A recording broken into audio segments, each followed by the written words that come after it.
Modelando en CAD. El modelado en CAD se puede dividir en dos técnicas fundamentales: modelado de superficie y modelado de sólidos. Se puede pensar que los modelos de superficie consisten en revestimientos de grosor cero, mientras que los modelos sólidos tienen grosor. Las técnicas de modelado de superficie se utilizan para crear superficies curvilíneas complejas y de forma libre, como las requeridas en las industrias automotriz y aeroespacial.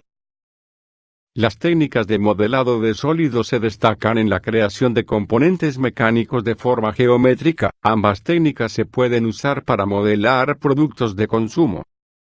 Históricamente, los programas de modelado CAD se dividieron en modeladores de superficies y modeladores sólidos, pero en la actualidad muchos programas son híbridos, que se utilizan para crear modelos de superficie y sólidos. Permiten la creación de modelos impulsados por geometría, mediante las cuales las dimensiones del modelo se pueden ajustar para controlar el tamaño general y la forma del modelo. Los métodos utilizados para crear modelos varían de un programa a otro. Modeladores NURBS.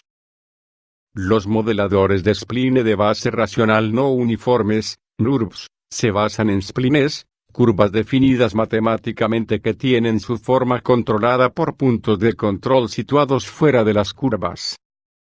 Las formas de las superficies creadas en los modeladores NURBS también están controladas por puntos de control que se encuentran fuera de la superficie. La posición de los puntos de control se puede ajustar para cambiar la forma de las curvas y superficies, y la cantidad de puntos se puede aumentar para permitir una manipulación más específica. La suavidad de la deformación durante la manipulación puede ajustarse cambiando un parámetro conocido como el grado de la curva o superficie, con valores de grado más altos que permiten deformaciones más suaves. Esta forma de edición superficial se conoce como manipulación directa. Modeladores de malla poligonal. Los modeladores de malla poligonal son ampliamente utilizados en las industrias de juegos, animación, cine y gráficos por computadora para la visualización 3D y los efectos. Permiten modelar de forma intuitiva y tamaños de archivo pequeños, lo que permite una representación rápida de marcos y, en juegos de computadora, reales. Visualización del tiempo. En el modelado de malla poligonal, un grupo de polígonos, caras, cuadriláteros triangulares o cuadrangulares se conectan entre sí para formar un elemento o malla. Los modelos de una densidad de malla poligonal dada se pueden subdividir en modelos de polígono más refinados a través de un proceso llamado subdivisión, un método usado para representar las superficies lisas requeridas mientras se especifica una malla poligonal más gruesa, menos refinada y, por lo tanto, menos intensiva en memoria. Las superficies lisas se calculan a partir de la malla gruesa al subdividir cada cara poligonal en caras más pequeñas que se aproximan mejor a una superficie lisa. Aunque los modeladores de malla poligonal se pueden utilizar para crear prototipos físicos, no se utilizan ampliamente en el diseño de productos, donde las superficies 3D deben definirse matemáticamente y crear prototipos físicos. Sin embargo, esto está cambiando, con algunos modeladores de superficie NURBS que ahora incluyen herramientas de creación y edición de malla poligonal, y con la aparición del software que permite la traducción entre mallas poligonales y superficies NURBS. Modeladores paramétricos.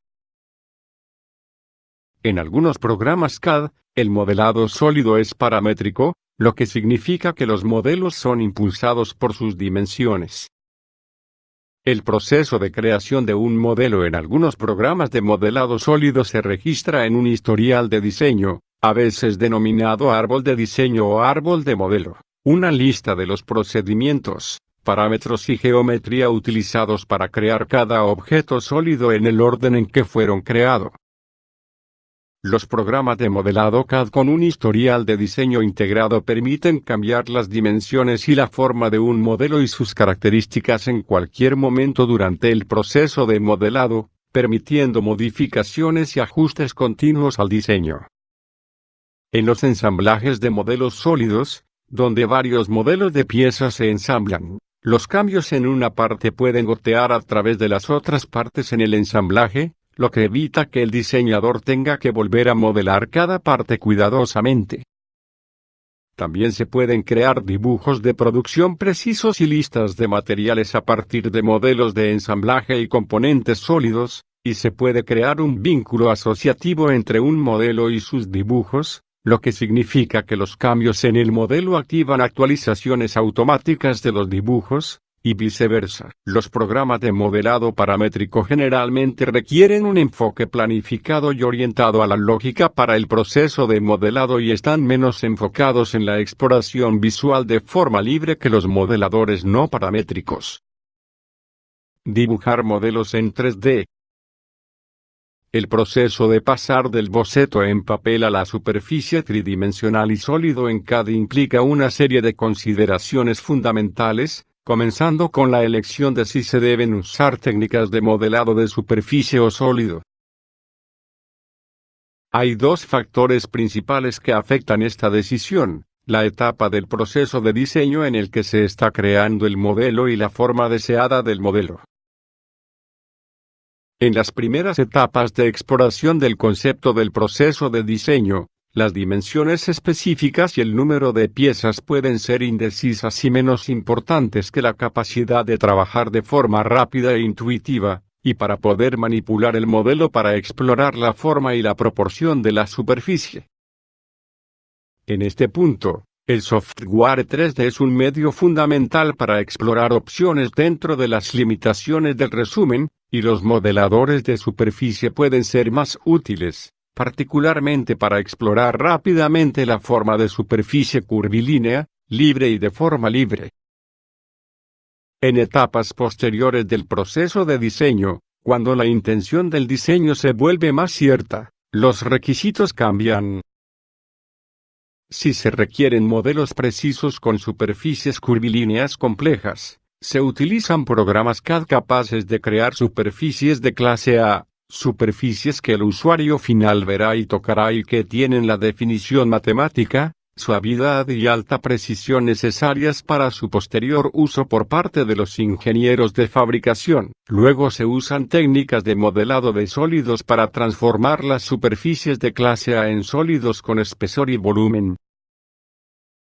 Si se desean formas geométricas desde el principio, tiene más sentido utilizar métodos de modelado sólido para crear el modelo CAD. Generalmente hay más de una forma de hacerlo, por lo que una comprensión de una variedad de técnicas de modelado diferentes ayudará a seleccionar la forma más rápida o más precisa de lograr una forma particular. Los métodos difieren entre los diferentes programas de CAD, pero existen algunas similitudes, y los conceptos fundamentales de modelado son básicamente los mismos. Modelado de superficies.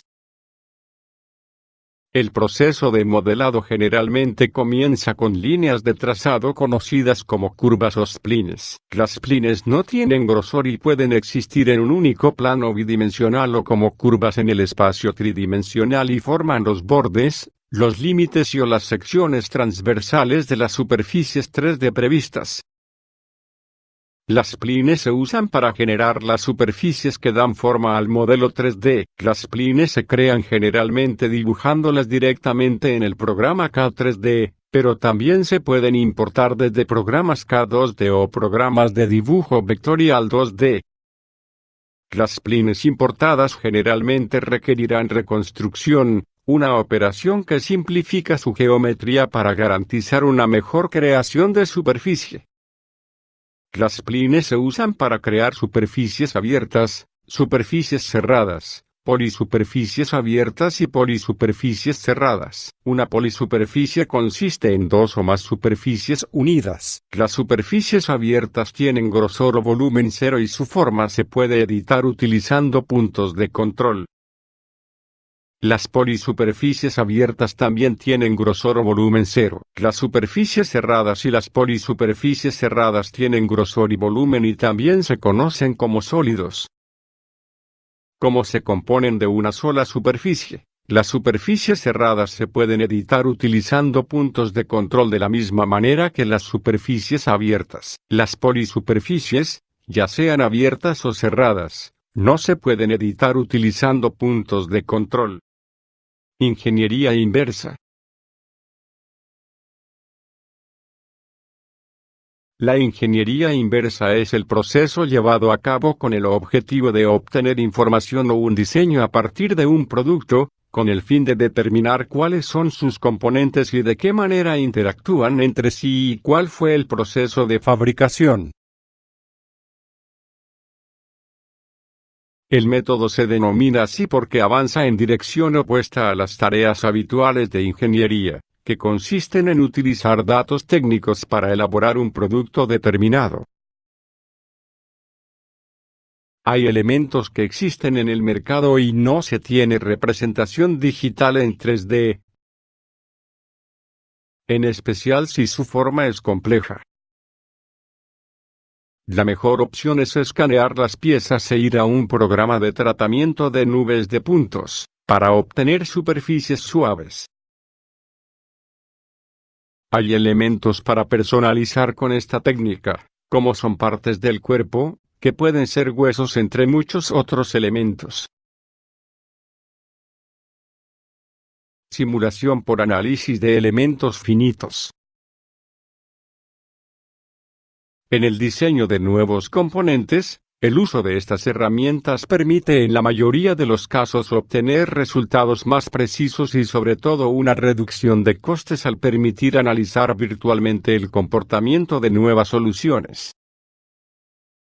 En el proceso de análisis y diseño se utilizan herramientas de cálculo como el análisis mediante elementos finitos o volúmenes finitos, así como también la dinámica de fluidos computacional.